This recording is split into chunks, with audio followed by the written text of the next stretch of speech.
Hello दोस्तों, कैसे हैं आप लोग। तो आज की इस वीडियो के अंदर हम बड़ी ही इंटरेस्टिंग टॉपिक के बारे में बात करने वाले हैं। मेरे पास काफ़ी सारे मैसेजेस आ रहे थे यार कि सर आर्टिकलशिप के ऊपर वीडियो बनाइए, टॉप 10 में जाऊं, बिग 4 में जाऊं, इंटरव्यू प्रोसेस क्या रहता है, स्टाइपेंड कितना होता है, मैं पढ़ाई कर पाऊंगा कर पाऊंगी विद बिग 4 टॉप 10 के साथ कर पाऊंगी नहीं कर पाऊंगी, मीडियोकर में जाऊं, किस तरीके से मेरे को कैसे मैनेज करना है, वो सारी की सारी चीज़ें काफ़ी सारे मैसेजेस आ रहे। तो मैंने सोचा कि यार एक काम करते हैं, एक वीडियो बनाते हैं जिसके अंदर सारी चीज़ें डिस्कस करते हैं। लेकिन मैंने सोचा यार क्यों ना मेरी जगह पर जिन्होंने इन फर्म से आर्टिकलशिप करी है इंडिविजुअली, जैसे जिसने बिग 4 से करी है वो आपको ज्यादा बेटर गाइड कर पाएगा, जिसने टॉप 10 से करी है वो ज्यादा बेटर आपको गाइड कर पाएगा, जिसने मीडियोकर से करी है। मैंने तीनों फर्म के अंदर काम करा है लेकिन अलग अलग फेज के अंदर थोड़े थोड़े टाइम के लिए। तो मैं चाहता था कि कोई ऐसा बंदा जिसने होल एंड सोलली उसी के अंदर आर्टिकलशिप करी है वो आपको ज्यादा बेटर गाइड कर पाएगा। तो मेरे साथ आज जो है वो 3 धुरंधर हैं। एक है सीए केशव खुराना।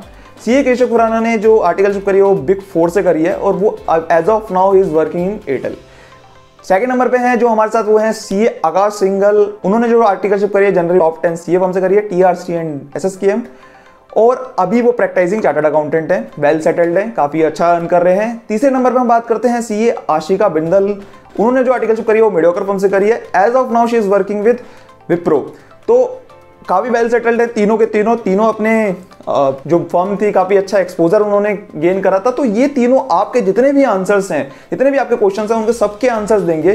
जो भी आपके मेरे को क्वेश्चंस भेजे थे लिंक्डइन के ऊपर वो सारे के सारे मैंने कवर करके एक कंसाइज कुछ क्वेश्चंस लिखे हैं जो मैंने इनके साथ डिस्कस करे। इंटरेस्टिंग बात यह है कि मैंने अलग अलग समय पे डिस्कस करा है, मतलब अलग अलग बंदे को लेकर, ऐसा नहीं करा कि तीनों को एक ही इंटरव्यू के अंदर कवर कर लिया, अलग अलग इंटरव्यू लिया तीनों का। तो आई होप आप कंपेयर कर पाओगे इस वीडियो के बाद कि आपको कैसे कहां कब जाना है। तो वो सारी चीजें आज हम इस वीडियो के अंदर डिस्कशन करने वाले हैं। वीडियो स्टार्ट करते हैं, और वीडियो स्टार्ट करते हैं सबसे पहले सीए केशव खुराना से। सबसे पहले उनका इंटरव्यू स्टार्ट करते हैं। पूरी वीडियो को ध्यान से सुनिएगा, आपके लिए बेनिफिशियल रहेगी। तो चलते हैं इंटरव्यू की तरफ। बिग 4 से आज हमारे साथ जो धुरंधर है वो है केशव खुराना। इन्होंने जो सीए अपनी क्लियर करी थी वो करी थी नवंबर 20 के अंदर। और खुराना साहब मेरे साथ जूनियर थे बिग 4 के, जब पीडब्ल्यूसी के अंदर जब हम काम कर रहे थे। तो केशव, अगर यार कुछ थोड़ा सा इंट्रोडक्शन दे सको अपने बारे में, एक ब्रीफ इंट्रोडक्शन कि कैसा सफर रहा है आपका, किस तरीके से आपने सीए स्टार्ट करी और किस तरीके से अभी कैसे काम कर रहे हो। तो जस्ट अ ब्रीफ इंट्रोडक्शन। हाँ, तो मेरी स्कूलिंग सारी पानीपत में हुई है। उसके बाद मैंने सीपीटी भी पानीपत में करी थी और आईपीसीसी मैंने दिल्ली से करी थी, और साइड बाय साइड मेरा रेगुलर कॉलेज था। कॉलेज के बाद आई वेंट ऑन टू पीडब्ल्यूसी। मैंने पीडब्ल्यूसी से आर्टिकलशिप करी थी अपनी 3 इयर्स की। करंटली मैं एयरटेल में असिस्टेंट मैनेजर के रोल पे वर्क कर रहा हूँ। ओके, तो केशव थोड़ा सा यार किस तरीके से हमें बिग 4 के अंदर जैसे हमारा सिलेक्शन होना है, जैसे आपने पीडब्ल्यूसी से आर्टिकलशिप करी है, तो अगर कोई बच्चा अगर अपना बिग 4 के लिए सिलेक्शन कराना चाहता है तो रिज्यूमे किस तरीके से उसका होना चाहिए प्रिपेयर, तो थोड़ा सा अगर उसके बारे में अगर आप बता सके। इस आर्टिकलशिप के टाइम पे ऐसा जब कुछ हमारा वर्क एक्सपीरियंस होता नहीं है, तो रिज्यूमे बेसिकली हमारी एकेडमिक क्रेडेंशियल्स को शो करना चाहिए। और उसके अलावा एक सिंपल 1 पेजर होना चाहिए। उसमें कुछ ज़्यादा आपको वो नहीं करना, सिंपल होना चाहिए, शॉर्ट एंड क्रिस्प, बट वो आपकी सारी इन्फॉर्मेशन दे रहा हो। और मोस्ट इम्पॉर्टेंटली उसमें आपका एड्रेस, आपका मोबाइल नंबर, आपकी ईमेल आईडी डबल चेक्ड होनी चाहिए कि कुछ इसमें इनकरेक्ट नहीं जाना चाहिए। बिकॉज कुछ कंपनीज एड्रेस के बेसिस पे भी शॉर्टलिस्ट करती है कि वेदर वो पर्सन एनसीआर में है या नहीं है। तो ये चीज़ें आपकी बेसिकली करेक्ट होनी चाहिए।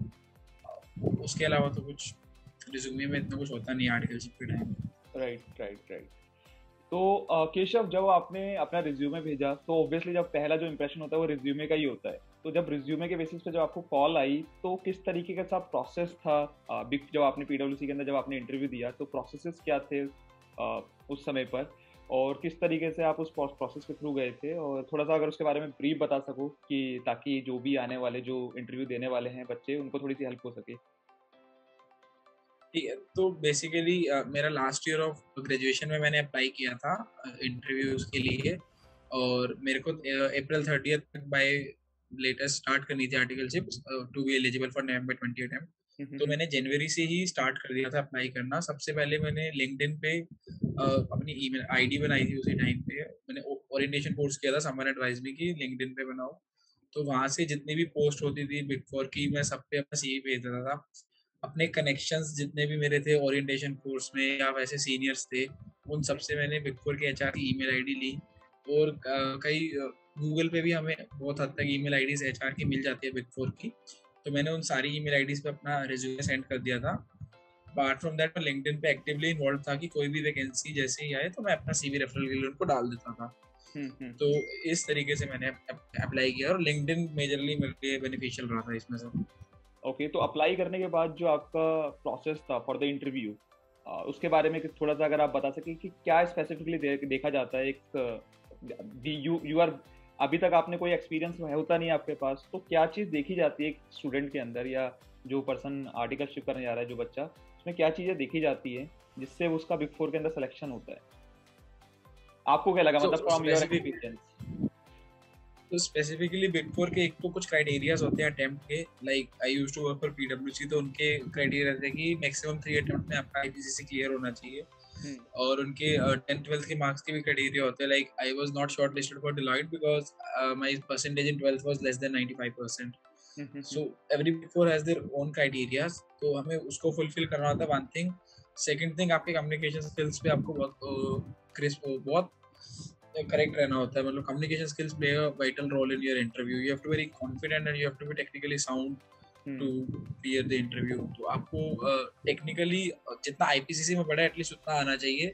और लेटेस्ट जो न्यूज़ में आपके राउंड द कॉर्नर चीज़ें हैं उनके लिए भी आपको पता होना चाहिए। तो न्यूज़पेपर आपको at least 1 week before the interview तो सारे पढ़ लेने चाहिए, majorly finance related.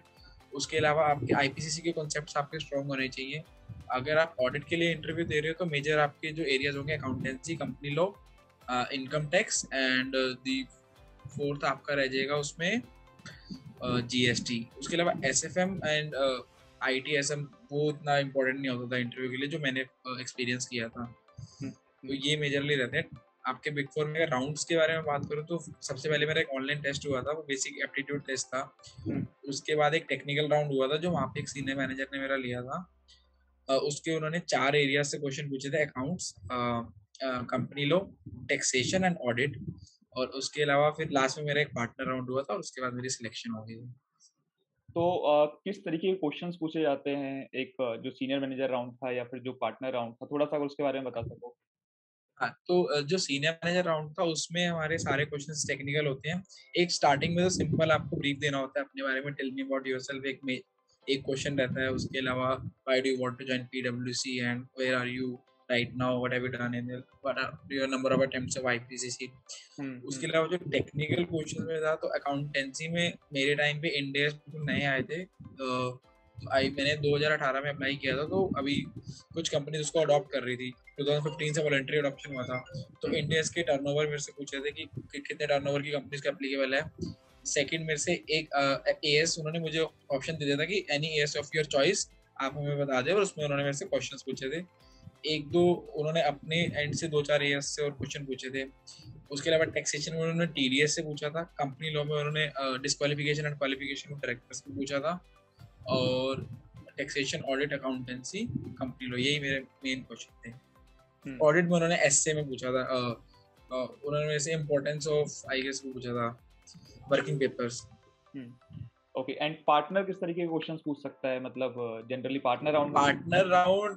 Partner round आपका एक तरह से ब्लेंडेड राउंड होता है। उसमें टेक्निकल 30% होता है, 70% आपका वो आपका एक कॉन्फिडेंस चेक करते हैं, आपकी पर्सनैलिटी चेक करते हैं।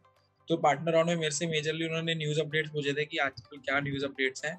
और एक जो उन्होंने मेरे से टेक्निकल क्वेश्चन पूछा था, दैट वाज की importance of working paper for an auditor. और एक उनका क्वेश्चन जनरल क्वेश्चन था कि how CA is important for our economy.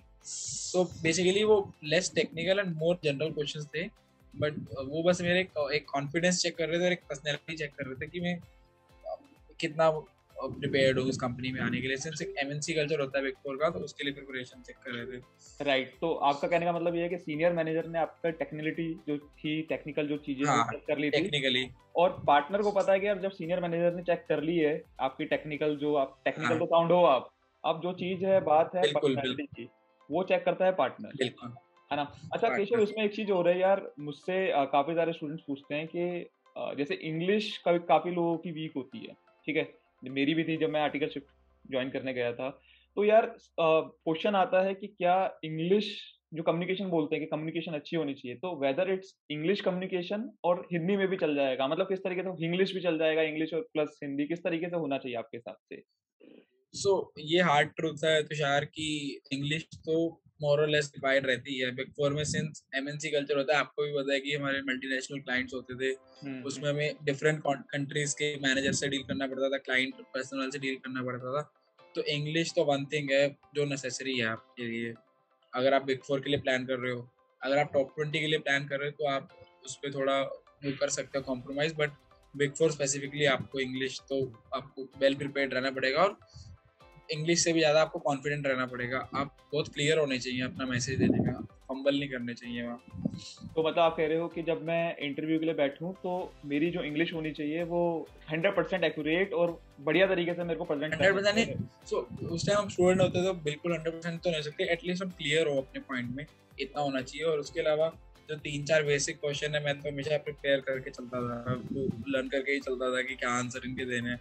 कि टेल मी अबाउट योरसेल्फ, अगर एएस पूछेंगे तो एएस 9 में प्रिपेयर रहता था बिल्कुल।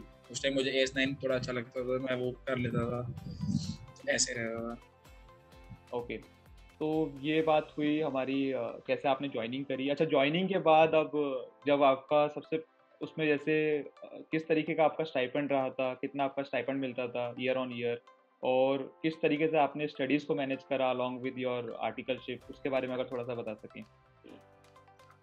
तो स्टाइपेंड बेसिकली जब मैंने ज्वाइन किया था तो पीडब्ल्यूसी की स्लैब थी 10,000 for first year, 15,000 for second year and 20,000 for third year. But जब मैं लास्ट ईयर में था तो उन्होंने स्लैब इंक्रीज कर दी थी।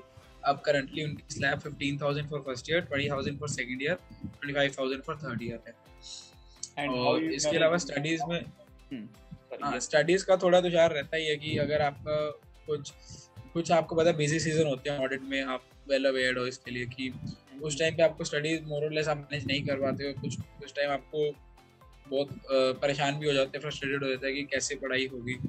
बट हमारे टाइम में सिंस वीडियो लेक्चर्स एक इवॉल्विंग कॉन्सेप्ट था, तो वो हमारे लिए बहुत बड़ा बूम था, हमने उसका बहुत यूज़ किया। वीडियो मैंने कोई भी क्लास में, कोई याद नहीं है कि मैंने जाकर ली हो, एक सिर्फ टैक्सेशन की क्लास मैंने जाकर ली थी, बिकॉज उस टाइम बनवर पुराना सर की टैक्सेशन क्लासेस अवेलेबल नहीं थी वीडियो में। अब तो आई गेस सब ही अवेलेबल है पोस्ट कोविड। तो वीडियो क्लासेस से मैनेज करता था कि रात को देख ली, सुबह देख ली, एज पर योर कंफर्ट। कुछ लोग सुबह पढ़ पाते हैं, कुछ रात को पढ़ पाते हैं, तो अपने कंफर्ट के हिसाब से क्लासेस मैंने मैनेज करी। कि मेरा एक टारगेट ये था कि एटलीस्ट मैं एग्जाम लीव से पहले अपनी सारी क्लासेस खत्म कर लूँ, कि रिवाइज चाहे ना भी कर पाऊँ, मतलब मेरा एक बार सिलेबस मेरी आंखों से निकला हो सारा, सो दैट जब मैं रिवीजन के लिए बैठूँ तो मुझे पता होगी कौन सा चैप्टर में क्या चीज़ है, और इस टाइम पर मैं रिवाइज कर पाऊँ। एक स्टडी में मेरा एक ये एडवाइस रहेगी कि आप अपने एटलीस्ट बड़े सब्जेक्ट्स के नोट्स बहुत अच्छे बना के रखो, क्योंकि वो रिवीजन के टाइम बहुत काम आते हैं। आप दोबारा से बुक्स उठाओगे तो बहुत इश्यू हो जाता है उसके लिए। तो ऐसे मैंने स्टडीज मैनेज करी।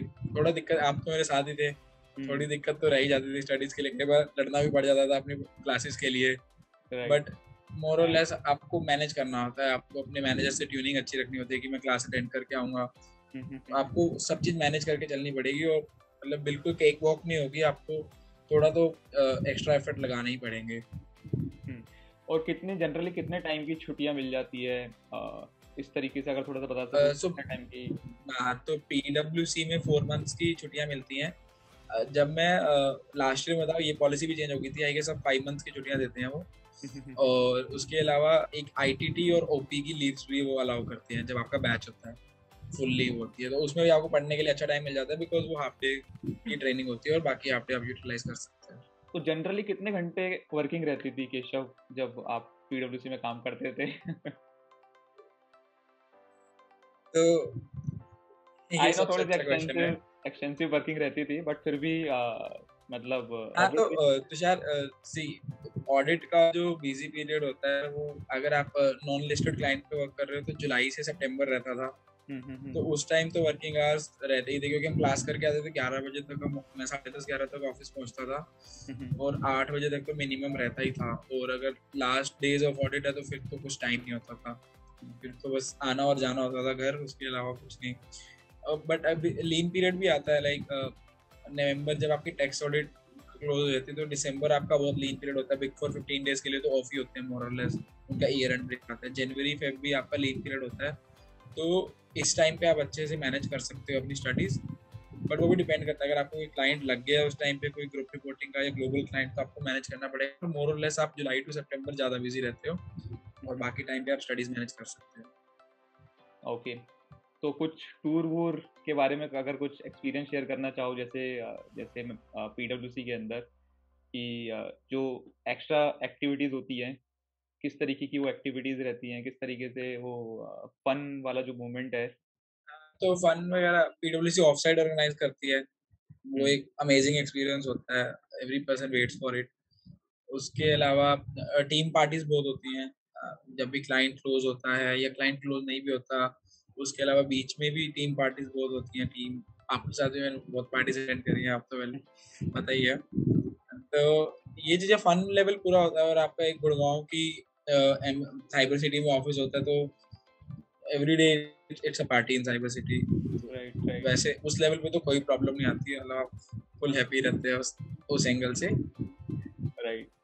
तो ऐसे रहता है फन कल्चर वहाँ पे। राइट।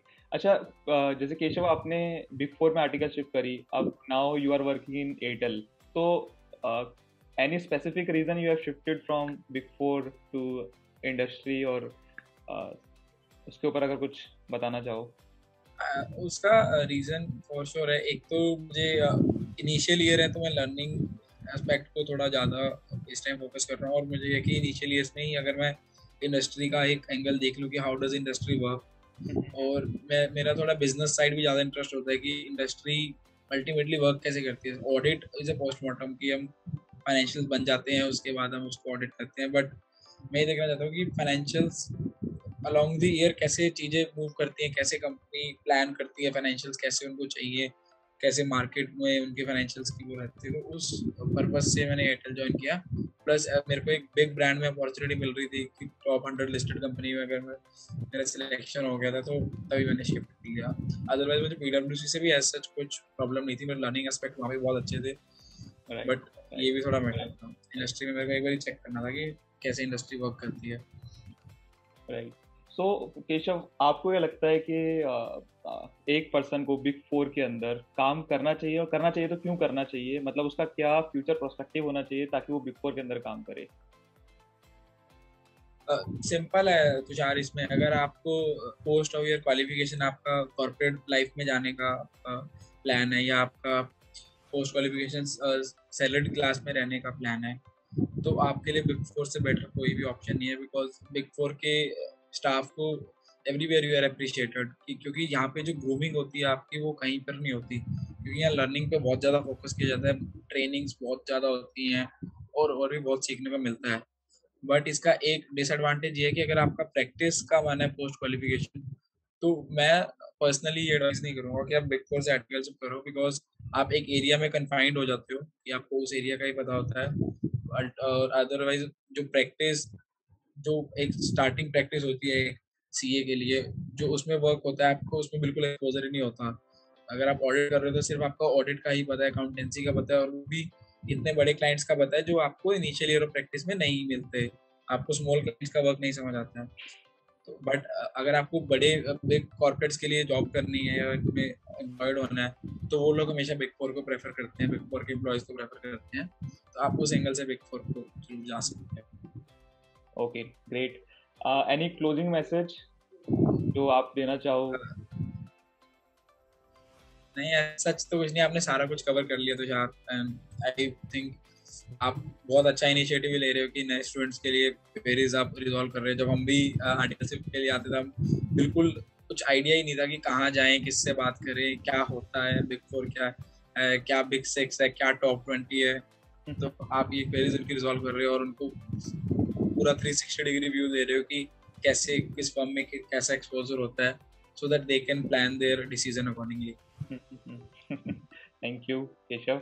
सेकंड नंबर पे हम बात करते हैं सीए आकाश सिंघल के बारे में, और उनका इंटरव्यू समझते हैं। जिन्होंने टॉप 10 सीए फर्म से आर्टिकलशिप करी थी, उनके बारे में समझते हैं कि उन्होंने किस तरीके का एक्सपीरियंस रहा है। तो हमारे साथ जो नेक्स्ट धुरंधर है वो है एसएस कोठारी से आकाश सिंघल। आकाश ने मेरे साथ आर्टिकलशिप साथ में करी है, हम दोनों ने साथ में इंटरनल ऑडिट डिपार्टमेंट में थे, हमने काफी सारे साथ में ऑडिट भी करे हैं। तो यार आकाश, थैंक्स फॉर कमिंग। थोड़ा सा आप अगर अपने ब्रीफ इंट्रोडक्शन दे सके कि किस तरीके से आपकी सीए की जर्नी रही है, कैसे आपने आर्टिकलशिप करी, उसके बाद किस तरीके से आपने अभी क्या कर रहे हो आप, तो थोड़ा सा उसके बारे में थोड़ा सा ब्रीफ दे सके तो। Okay, hi Tushar. So it's been great watching you over here. Okay, बहुत टाइम बाद साथ में मिल रहे हैं। It's been lovely to see you and be a part of this journey where you are trying to motivate people and help them out. Okay, so if I talk about my journey, started my CA 2013, cleared CPT, then obviously like everybody cleared my IPCC. Was looking for articleship, जो सबके साथ problem होती है कि कैसे हम लोग articleship start करें, कहाँ से करें, वो सब क्वेश्चंस माइंड में थे। Then I got a chance to work with TR Chadda and then SSKM, where I could brush up my skills, cleared my CA, and now I'm into my own practice where I'm handling this risk advisory and GST department. Okay. So it's been 3 years where I have completed my CA and I'm looking all this. So Akash, basically हमारा agenda आज का है कि articleship के बारे में जैसे हम डिस्कस कर रहे हैं, तो थोड़ा सा अगर आप गाइड कर सके स्टूडेंट्स को किस तरीके का हमारा रिज्यूमे होना चाहिए अगर हम किसी भी टॉप 10 फर्म के साथ एक काम करना चाहते हैं, तो किस तरीके का हमारा आर्टिकलशिप के अंदर रिज्यूमे होना चाहिए, ताकि जब हमारा फर्स्ट टाइम एक किसी भी HR के पास जाए, किसी भी बंदे के पास जाए, तो एक अच्छा इंप्रेशन पड़े। तो वो रिज्यूमे के बारे में थोड़ी सी अगर आप हाईलाइट दे सके तो। ओके, सो एक स्टैंडर्ड फॉर्मेट सेट है। जब हम गूगल पर सर्च करते हैं, there are an number of resume formats which are available. Generally हम उसमें से कुछ भी पिक कर लेते हैं और उसके ऊपर उस फॉर्मेट में कट कॉपी पेस्ट करते हैं और अपना रिज्यूमे रेडी करते हैं, जिसकी वजह से हमें दिक्कत होती है कि हमारा रिज्यूमे शॉर्टलिस्ट नहीं होता और हम फील करते हैं कि हमारे रिज्यूमे में कमी क्या है। सो आई बिलीव किसी भी रिज्यूमे को ड्राफ्ट करते टाइम हमें सबसे पहले देखना है कि हम उसमें यूनिकनेस डालें। उसकी formatting is very important. Before a person looks at the content, he looks at the format, how it has been design. तो हमें ये ध्यान रखना है कि वो यूनिक होना चाहिए सबसे पहले। देन जो हमारी रिक्वायरमेंट्स हैं फॉर आर्टिकलशिप, जिसे देखते ही तुरंत HR ये सोचे, हाँ इस रिज्यूमे में कुछ मुझे स्पेशल लगा, इस कैंडिडेट में मुझे स्पेशल लगा, जिसकी वजह से मैं उस रिज्यूमे को शॉर्टलिस्ट करूं। हमारा टारगेट होना चाहिए कि हम अपने रिज्यूमे को यूनिक, क्रिस्प, शॉर्ट और बहुत ही प्रिसाइज बनाए, ताकि देखते ही किसी का मन करे कि एटलीस्ट मैं उसमें कंटेंट तो रीड करूं। राइट। कंटेंट सबके पास है, सबने IPCC क्वालिफाई किया है, everybody has qualified their 12th from some good school, having some good vocabulary skills, but that presentation is something which is very important, जिसे हम मिस कर जाते हैं। तो किसी भी रिज्यूमे को ड्राफ्ट करते टाइम सबसे पहले हमें अपने रिज्यूमे पे की प्रेजेंटेशन पर फोकस करना चाहिए। तो आकाश, जैसे कई बच्चे क्या करते हैं, 2-2, 3-3 पेज का बना देते हैं आर्टिकलशिप के समय पर ही, तो आप इसको किस तरीके से देखते हैं, मतलब किस तरीके से हमें बनाना चाहिए हमारा resume? It should be 1 pager, 2 pager, और किस तरीके से रहना चाहिए? सी, जब हम आर्टिकलशिप की बात करते हैं, वो हमारा फर्स्ट फेज होता है।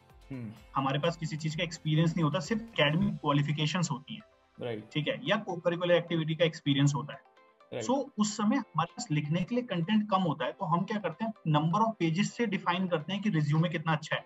हम कोशिश करते हैं, मेरी को करिकुलर एक्टिविटीज में भी 5 हैं, सो मैं कोशिश करता हूँ उसे 2 लाइनर करके मैक्सिमम स्पेस करूँ। But that is a standard format जो आजकल HR को हर सेकंड रिज्यूमे इसी फॉर्मेट में मिलता है। वो ढूंढता है कि कुछ शॉर्ट होना चाहिए।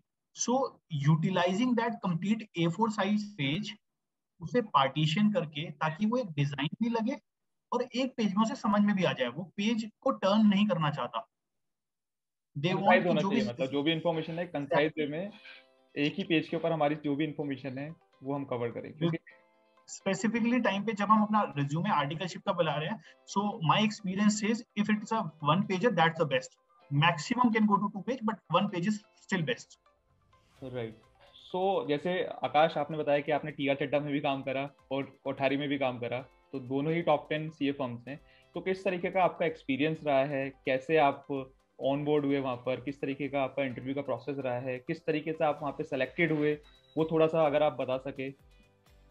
बिल्कुल Tushar, I'll tell you how my CV got shortlisted in both these firms. The best part which I did is while I gave my IPCC attempt and I was going through OPN ITT, जो हर बच्चे को करना होता है, so I made some of those good links over there. ठीक है, so सबसे बड़ी चीज होती है हमारे प्रोफेशन में लिंक्स। राइट, ठीक है। So while I was selecting my firms, I had one thing in my mind कि मुझे CA बनने के बाद क्या करना है। सो सबसे पहले अपने फर्म सिलेक्शन के टाइम पर हमें ये देखना है कि हमें रिज्यूमे भेजना कहाँ पर है.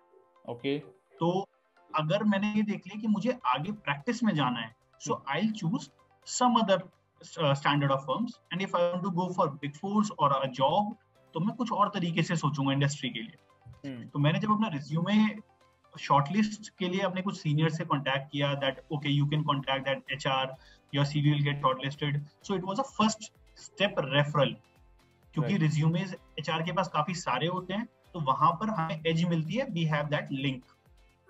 Post that, obviously, source पे भी they have n number of CVs, but they have to shortlist very limited number of candidates, right? So post that I had my first interview with my manager. Post that with any of the senior person, maybe a director or the partner. And last, once everybody was satisfied that okay, I have some capabilities to learn and fulfill their desires and take up the responsibilities, my last round was with HR. Obviously, first round जैसे सबको लगा होगा कि reference के through हुआ है. Yes, to get the CV shortlisted, if you have reference, you will have that upper edge. But हाँ, if you want to get selected in any of these big techs or big fours, आपको के अंदर वो capabilities होनी चाहिए, then only you can get shortlisted. तो आकाश, जैसे आपने भी अभी बोला कि जो रेफरल है वो बहुत काम की चीज होती है. अभी मैं एक जो मेरे जो जूनियर था केशव, उसके साथ मैं सेम ये बात कर रहा था. उसने भी ये चीज बोली कि रेफरल से ही उसका हुआ था. तो how you take this referral, कि कितना इंपॉर्टेंस रखता है एट एनी फेज और at articleship? How you think on this point? See, Tushar, if I talk about this referral, this is very good. Let us take this referral as an opportunity, okay? And it is something which you have made, right? This is very important. If you want to go for a job, you should have some person who is working in that industry or specific in that company who can take up your resume and give it to his manager. Okay, I have some other candidate who can be a replacement to my position, right? And if you are looking for a practice, again, you should have that reference so that your firm's profile can be shared and can be seen by any of your clients. Okay, this is again, this should not be considered that if you have a reference, everything you will get it. But yes, definitely you will have an opportunity. Okay. And जैसे आकाश, आपने बताया कि आपका जब interview हुआ तो majorly जब भी after selection, after your CV selection, किस तरीके से प्रिपेयर करना चाहिए अपने आप को, एक स्टूडेंट को, जब वो आर्टिकलशिप के इंटरव्यू के लिए जाए? मतलब किस तरीके के क्वेश्चंस आपसे पूछे गए एट पार्टनर लेवल और एट मैनेजर लेवल और एट एचआर लेवल? तो थोड़ा सा ब्रीफ में अगर आप बताएं तो. बिल्कुल तुषार, जब मैनेजर लेवल पर बात करते हैं, he is the one who has to get the work out of it. Okay, तो दे आर मोर कंसर्न्ड कि at least we should have some academic qualification. जिस फील्ड में भी हम अप्लाई कर रहे हैं उस फील्ड की एकेडमिक नॉलेज कैसी है, क्योंकि ऑब्वियसली प्रैक्टिकल नॉलेज तो मेरे पास नहीं होगी, right? And if I talk about the partner level, they are more concerned how we are going to represent in front of their clients, right? Because we are representing our partner. Personality, right? You want to say they check your personality. तो एक जगह हमारी academic qualifications check होती हैं, दूसरी जगह हमारी personality check होती है. Right. And what about HR? So what do you think? But basically communication तो हमारी स्किल्स अच्छी होनी चाहिए जब हम टॉप 10 में जा रहे हैं या फिर किसी बड़ी फर्म में जा रहे हैं. तो हाउ यू थिंक कि कम्युनिकेशन का मतलब क्या है यहाँ पर? एक इंग्लिश कम्युनिकेशन जिसको अच्छी आती है वो ही सिलेक्ट हो सकता है, या जो हिंदी इंग्लिश दोनों का मिक्सअप बोलता है वो भी सिलेक्ट हो सकता है? मतलब क्योंकि काफी सारे लोगों का डाउट रहता है, यार मेरे को 100% एक्यूरेट इंग्लिश आनी चाहिए, क्या मैं फ्लुएंटली इंग्लिश बोलूंगा तभी मैं सेलेक्ट होऊंगा? तो how you consider this point? See, Tushar, I believe no one can be a great example when we have you, right? I do remember when we were doing articleship, there were some problems with all of us that we were not so fluent in English, right? But still we could perform well. So you should be able to convey your message to the client, obviously in a good tone. English can be a better language, but in case you can communicate what you want to say to the client even in Hindi, or it can be a mix-up of English and Hindi. Right. So I believe message communication should be proper. Language sometimes may matter, but it is not the only thing. So जैसे आकाश अभी ये आपका, जैसे हम top 10 की बात कर रहे हैं तो वहाँ पर थोड़ा सा इंग्लिश हिंदी भी चल जाता है, right? But if I talk about the big fours, वहाँ पर तो स्पेसिफिकली उनकी रहती है कि communication should be in English. जैसे भी मैं बात कर रहा था, तो ही सेड कि communication in English is must. मतलब उसने ये भी बोला कि this is a hard truth कि we can not deny this. तो उसने उसका पॉइंट ये था। But if I talk about the top 10 from TR Chadha, SS Kothari, तो वहाँ पे mixture of English and Hindi भी चल जाता है, right? Okay, right right right. So Akash, आपका स्टाइपेंड क्या था जब कोठारी में आपने काम करा है, या टीआर चड्डा में जो आपने काम करा है, और कितना पीरियड आपने टीआर चड्डा में बिताया, कितना पीरियड आपने एसएस कोठारी में बिताया, और कितना स्टाइपेंड मिला है? तो वो थोड़ा सा अगर आप बताएं तो। Tushar, these industries, these firms, if you are looking for a stipend, obviously these are not a good choice. They do not pay you. You can have big fours where you are getting good stipends. Okay, if you talk about, if you cross these tens, you'll get some firms who are going to pay you a good amount. But when we talk about these firms, you are going for a college, right? These 3 years are more or less like a college going student who is being paid for as a reimbursement. Okay, so stipend was as per the ICI norms, but yes, we were being paid about all the reimbursements, which were expenses which we used to incur. Okay, so I believe learning is more important these 3 years rather than earning a good amount. Okay, okay. So stipend was not that as good that as in Right. Big Four, right? Okay. Right. Okay. तो अभी जैसे केशव के साथ मेरी हो रही थी, तो he was saying 10,000, 50,000, 20,000 he was getting. So Okay. so in a Big यहाँ Four. पर if you talk about these big 10 firms, they only pay as per ICI standard norms. Okay, okay, okay, okay, great. So आकाश, किस तरीके का आपका experience रहा है? किस तरीके से आपको एक्सपोजर मिला? क्या क्या एक्सपोजर मिला इस 3 साल के अंदर? और किस तरीके से आपने स्टडीज को मैनेज करा अलॉन्ग विद आर्टिकलशिप? और कितने टाइम की आपको छुट्टियां मिली at for the final examination? उसके बारे में थोड़ा सा बता सके तो। Okay, so I was very much specific about studies over that period of time. Okay, I believe that first year was completely for my learning, right? So I had no classes in my first year because that was my learning year where my manager was even eager to tell me what has to be done, right? When I entered my second year of articleship, I had that leverage where I had some junior articles, first year articles working with me, where I had to somehow supervise. Sorry for interruption, but TR Chadha में कितना time आपने period काम करा, और फिर कोठारी में कितना time है? तो okay, I was in TR Chadda for first year. For first complete year was with TR Chadda. Second complete year was with SS Kothari. Okay. Third year I was working with one of the small firms where I was getting exposure in multiple dimensions because I wanted to get into practice post qualifying. So for first 2 years I had that specialization thing. For third year, I was working with diversified because when you're sitting with a client, they are least bothered about from where you have done your articleship. Yeah. Right.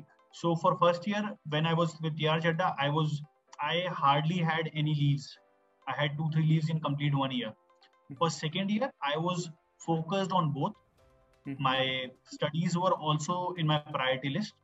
If I talk about third year, it was completely my studies. My more focus was on studies, but yes, I was fulfilling my responsibilities as an article assistant.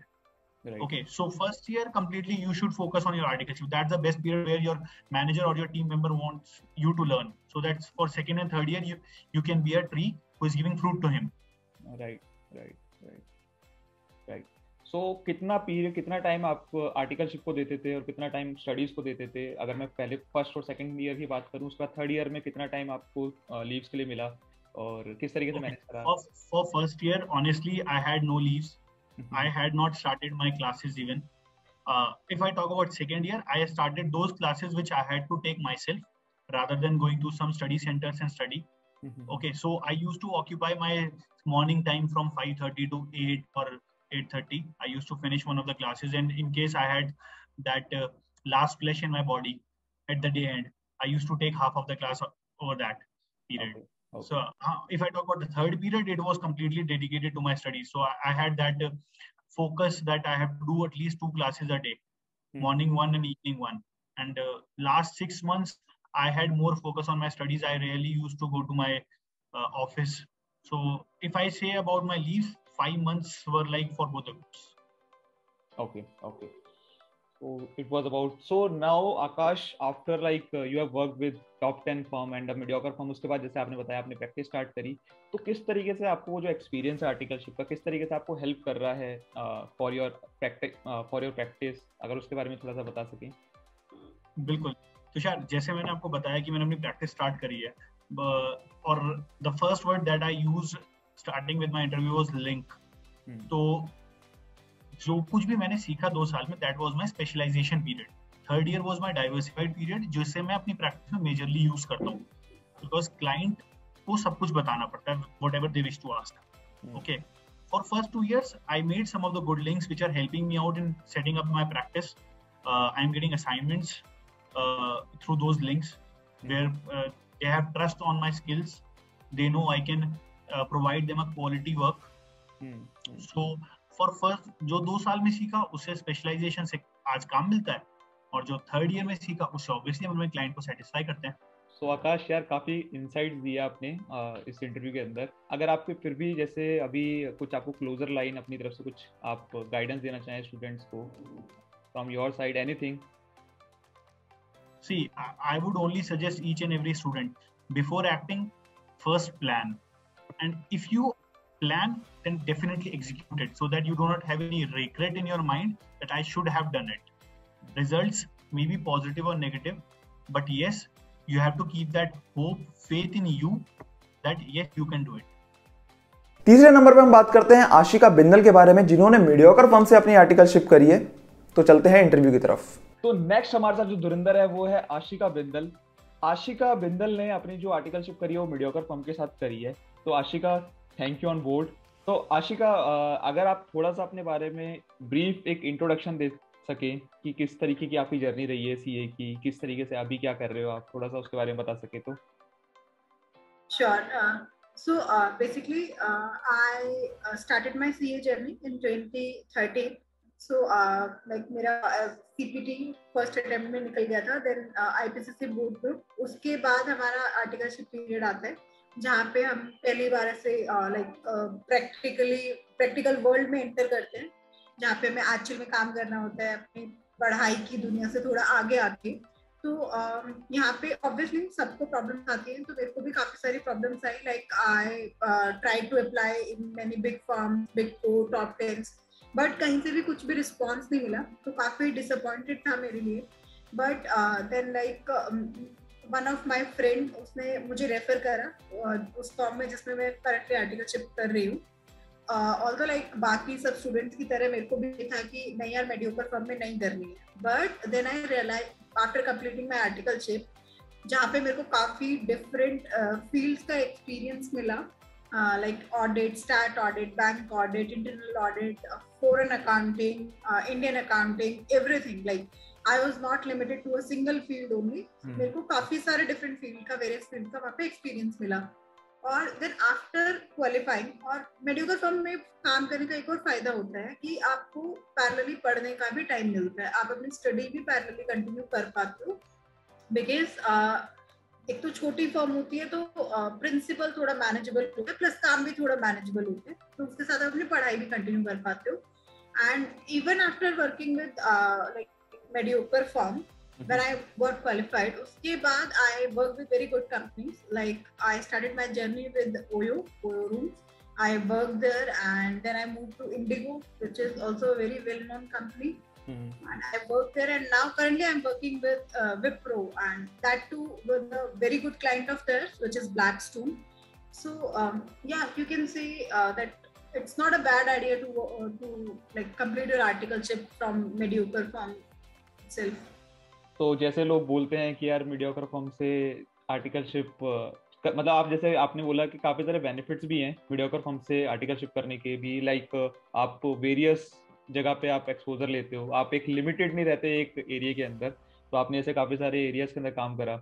उसके बाद second thing, आपको properly time मिल सका अपनी studies के लिए। तो जैसे हम टॉप 10 सीए फर्म की बात करते हैं, बिग 4 की बात करते हैं, तो उसमें टाइम थोड़ा सा लिमिटेड मिलता है हमें अपनी पढ़ाई के लिए, तो वो आपको टाइम प्रॉपर मिल सका जब आपने पढ़ाई स्टार्ट करी। और ऑब्वियसली जैसे आपने बोला कि इतनी बड़ी बड़ी कंपनीज के साथ काम कर रहे हो, लोगों का सपना होता है ना। तो काफी जब आर्टिकलशिप आशिका ने जब कंप्लीट करी, तो आशिका ने मेरे से बताया भी था कि इवन उस पोजीशन के लिए काफी बिग 4 टॉप 10 जो वाले जो सीएज हैं, they are also competing for those positions. तो ऐसा नहीं है कि मीडियोकर फॉर्म वाले कुछ कर नहीं सकते या कुछ कहीं पे लिमिटेड रह जाते हैं, वो भी काफी एक्सेल कर सकते हैं अपनी लाइफ के अंदर। तो सबसे पहले तो यही था मतलब आशिका से। अब आशिका नेक्स्ट हम चलते हैं कि आप जब आर्टिकलशिप का जो आपका फेज रहा है 3 साल के अंदर, जैसे आपने बता ही दिया कि काफी सारे एरियाज के अंदर काम करा है, फिर भी अगर आप थोड़ा सा एक्सपीरियंस बता सके कि किस तरीके से आपका कैसे कैसे चीजें करते थे आप अपनी मीडियोकर फर्म के अंदर, तो दैट वुड बी ग्रेट। या श्योर तुषार। सो बेसिकली मेरी फर्म के पास जो काम था वो कोर काम जो था that is internal audit, like उनके पास काफी अच्छे ग्रुप्स की इंटरनल ऑडिट्स थी। सो वो मुझे करने का मौका मिला, काफी सारे अच्छे लाइक दिलवाड़ा ग्रुप्स काफी सारी कंपनीज के साथ इंटरनल ऑडिट का काम किया। देन बैंक ऑडिट्स थी काफी अच्छे बैंक्स की। देन मेनली काम था फॉरेन अकाउंटिंग का। लाइक क्या होता है कि आपको मेनली फर्म्स में इंडियन अकाउंटिंग का मिलता है, बट मेरे साथ बेनिफिट हुआ कि मुझे फॉरेन अकाउंटिंग का भी एक्सपोजर मिला, जिससे आपको फ्यूचर में एक एक्स्ट्रा बेनिफिट मिलता है जॉब सिक्योर करने में। पैरेलली मुझे इंडियन अकाउंटिंग का और जैसे कि हमारे पास सितंबर में टैक्सेशन एंड ऑल का काम आता है, तो वो सब काम भी मेरे को मिला। So overall it was a very good experience covering almost every field. I can not say कि सारे फील्ड्स में काम करा, बट ऑलमोस्ट एवरी फील्ड में कवर हुआ, like taxation, foreign accounting, Indian accounting, stat audit, internal audit, bank audits. So या it was good. सो कितना time आप अपने एक्सपोजर को, मतलब कितना आर्टिकलशिप को कितना टाइम देते थे और स्टडीज को कितना टाइम देते थे for first year, second year and then for third year? कितने टाइम की आपको लीव्स मिली, छुट्टियां मिली, तो उस पे अगर कुछ प्रकाश डाल सके। या सो हाँ, आई थिंक ये सबको काफी इम्पोर्टेंट क्वेश्चन लगता होगा, क्योंकि ऑब्वियसली आप कहीं से भी आर्टिकलशिप कर रहे हो, अल्टीमेटली आपका मोटिव होता है अपने फाइनेंस को क्लियर करना, राइट। सो या फॉर वेरी फर्स्ट 6 मंथ मैंने कोई भी पढ़ाई नहीं करी थी, बिकॉज ऑब्वियसली मैं आईपीसीसी क्लियर करके आई थी, बहुत सारा पढ़ चुकी थी ऑलरेडी। प्लस जब आप नया नया आर्टिकलशिप ज्वाइन करते हो तो आप एक पूरा ऐसे आपको ये होता है कि नहीं नहीं हमें तो काम करना है, आपको सब कुछ नया नया लगता है, तो काफी अच्छा लगता है।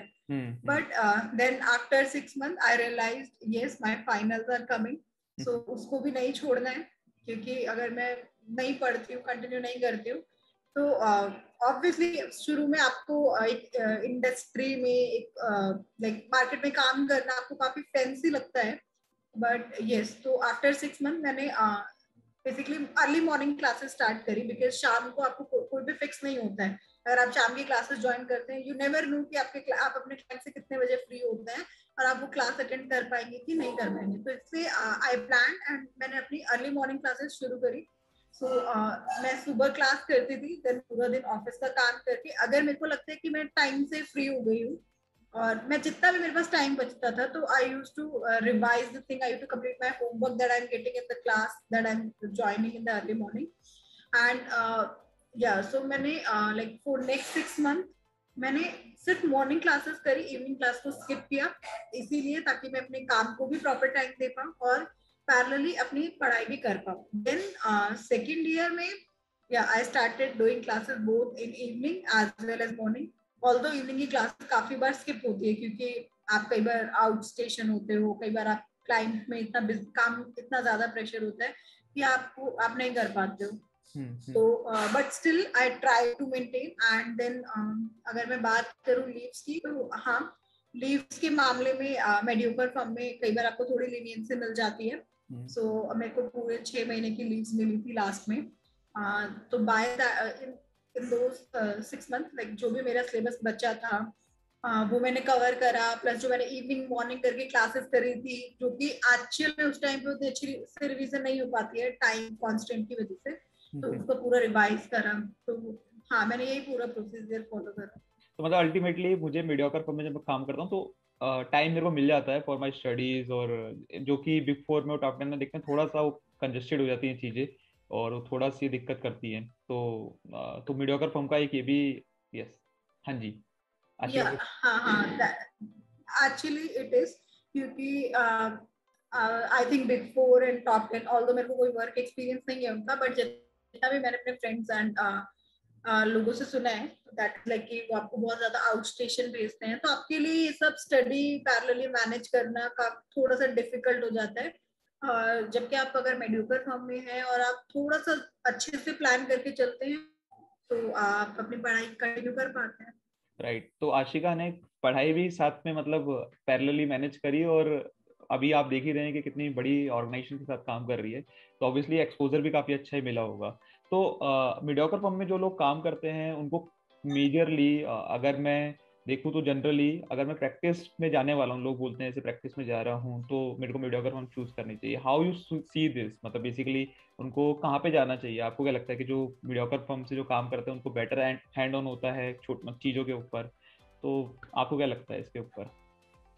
लाइक आप कह सकते हो, क्योंकि जब हम प्रैक्टिस में जाते हैं तो हमको एक सिंगल फील्ड में नहीं काम करना होता है, हमें मल्टीपल फील्ड में काम करना होता है। तो बिग 4 और जो टॉप 10 फर्म्स होती हैं वो आपको स्पेशलाइजेशन दे सकती हैं एक सिंगल फील्ड में, बट जो मेडियोकर फर्म है वो आपको वेरियस फील्ड का एक्सपोजर देती हैं। सो अगर आपको प्रैक्टिस में जाने का आपका प्लान है तो आपको instead of specialization in a single field आपको चाहिए कि आपको अलग अलग फील्ड्स का एक्सपोजर हो, ताकि आप हर तरीके का काम क्लाइंट से ले सकें, उसको अच्छे से परफॉर्म कर सकें।